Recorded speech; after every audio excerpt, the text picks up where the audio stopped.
الله وكفى والصلاة والسلام على من لا نبي بعده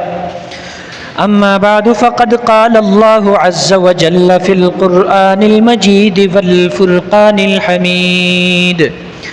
بعد أعوذ بالله من الشيطان الرجيم بسم الله الرحمن الرحيم وَإِذْ غَدَوْتَ مِنْ أَهْلِكَ تُبَوِّئُ الْمُؤْمِنِينَ مَقَاعِدَ لِلْقِتَالِ صدق الله مولانا العظيم وصدق وبلغنا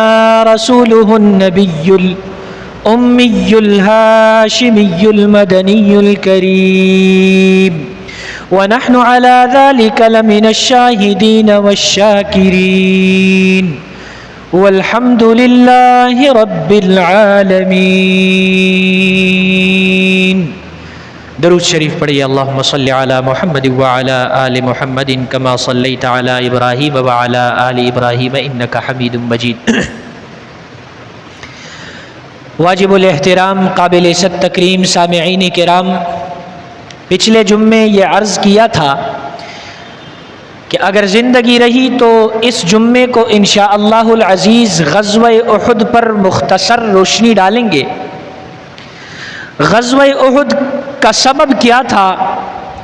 اس سے پہلے اسلام کا سب سے پہلے معرکہ، سب سے پہلا جہاد، سب سے پہلی جنگ غزوہ بدر ہوا، جس میں اللہ رب العزت نے باوجود قلیل تعداد میں کمزور اسلحے کے ساتھ چند 313 صحابہ کرام کو بھرپور تیاری کے ساتھ آئے ہوئے طاقتور مکہ مکرمہ کے فوج کو شکست فاش دے دیا، جس میں 70 کے لگ بھگ مشرکین اور زعمائے مکہ واصل جہنم ہو گئے. اب جب مکہ مکرمہ میں پتہ چلا تو وہ طیش میں آئے، غصہ ہو گئے اور آئندہ اگلے جنگ کی تیاری شروع کر دی. اسی دوران ابو سفیان جو اس وقت ایمان نہیں لائے تھے، شام سے تجارت کا قافلہ لے کر آ رہے تھے، سمندر کے راستے سے ہی وہ مکہ مکرمہ میں اس لشکر کو، اس قافلے کو پہنچا دیا.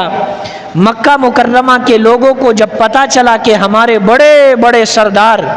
وہ اس جنگ میں کام آ گئے، وہ اس جنگ میں قتل ہو گئے،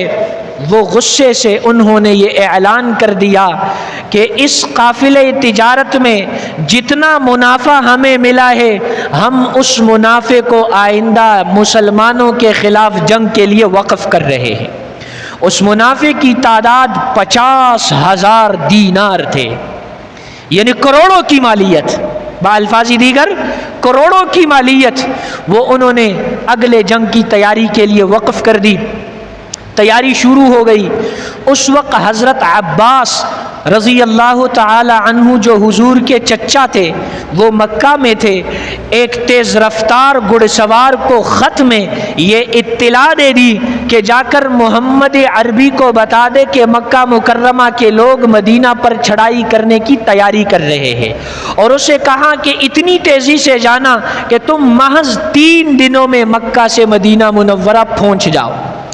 وہ تیز رفتاری کے ساتھ مدینہ منورہ پہنچا اور رسول اللہ صلی اللہ علیہ وآلہ وسلم کو اطلاع دے دی.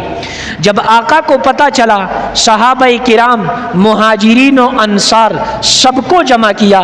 مشورہ لیا کیا کیا جائے. کچھ نے مشورہ دیا کہ مدینہ کے اندر رہ کر ہی ہم کفار اور مشرکین کا مقابلہ کریں، لیکن کچھ نوجوان تھے جن کا خون جوش و جذبہ کر رہا تھا. انہوں نے کہا نہیں آقا، یہ ہماری جوانی پر کالا داغ اور دبا ہے کہ ہم کفار کے مقابلے کے لیے مدینہ سے باہر نہ جائیں، ہو نہیں سکتا ہے. ہم صف اول میں ہوتے ہوئے آپ کا دفاع کریں گے، مدینہ منورہ کی دفاع کریں گے، مسلمانوں کی حفاظت کریں گے. خیر، مشورہ یہی فیصلہ ہوا کہ مدینہ منورہ سے باہر جائیں گے. فجر کا وقت ہے،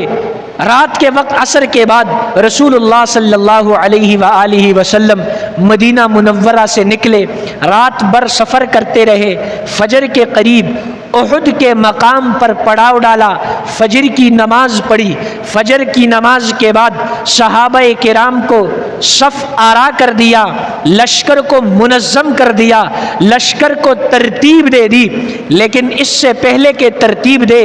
300 کے لگ بھگ منافقین جو عبداللہ بن ابی جو رأس المنافقین تھے، رئیس المنافقین تھا، وہ 300 افراد کے ساتھ واپس ہوئے تاکہ مسلمانوں کے دل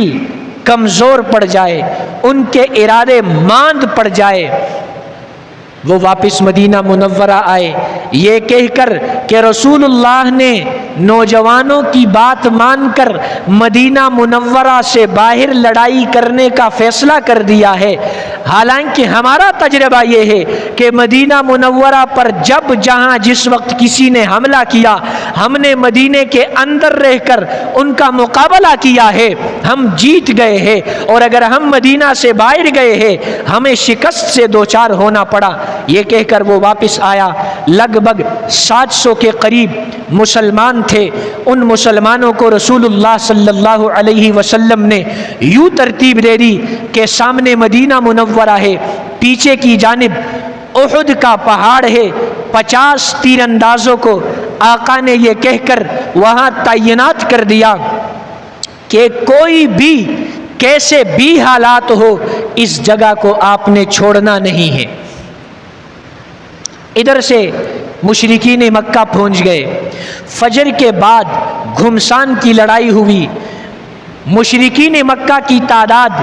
3000 کے لگ بھگ مسلح جنگجو، ادھر 700 کے قریب مسلمانان گرامی ہیں، ان کے درمیان لڑائی ہوئی، لیکن مسلمان ایمان کے جذبے کے ساتھ، ایقان کے جذبے کے ساتھ، پختہ عزم کے ساتھ، پکے ارادے کے ساتھ میدان کارزار میں اعلاء کلمت اللہ کے لیے ایسے ڈٹ کے لڑے کہ ان 700 کے مقابلے میں 3000 کفار کو ایک بار پھر احد کے مقام پر بھی شکست سے دوچار ہونا پڑا۔ پیچھے جو 50 صحابہ کرام احد کی چوٹی پر تعینات تھے، ان کے ذہنوں میں یہ بات آئی کہ چونکہ اب فتح ہو گئی، آقا کا حکم ہمیں صرف یہیں تک تھا کہ جب تک فتح نہ ہو ہم یہاں پر ٹھہرے رہیں، چنانچہ وہ نیچے اتر گئے۔ ان کے امیر حضرت عبداللہ بن جبیر رضی اللہ تعالی عنہ نے انہیں کہا کہ نہیں، آقا نے فرمایا تھا کہ کسی بھی صورت آپ نے اس جگہ کو چھوڑنا نہیں، لیکن اجتہادی مسئلہ تھا، ان کے ذہن میں یہ تھا کہ اب ضرورت نہیں رہی، فتح ہو گئی ہے، اب اسی لیے ہمیں اترنا چاہیے۔ وہ 40 صحابہ اتر گئے،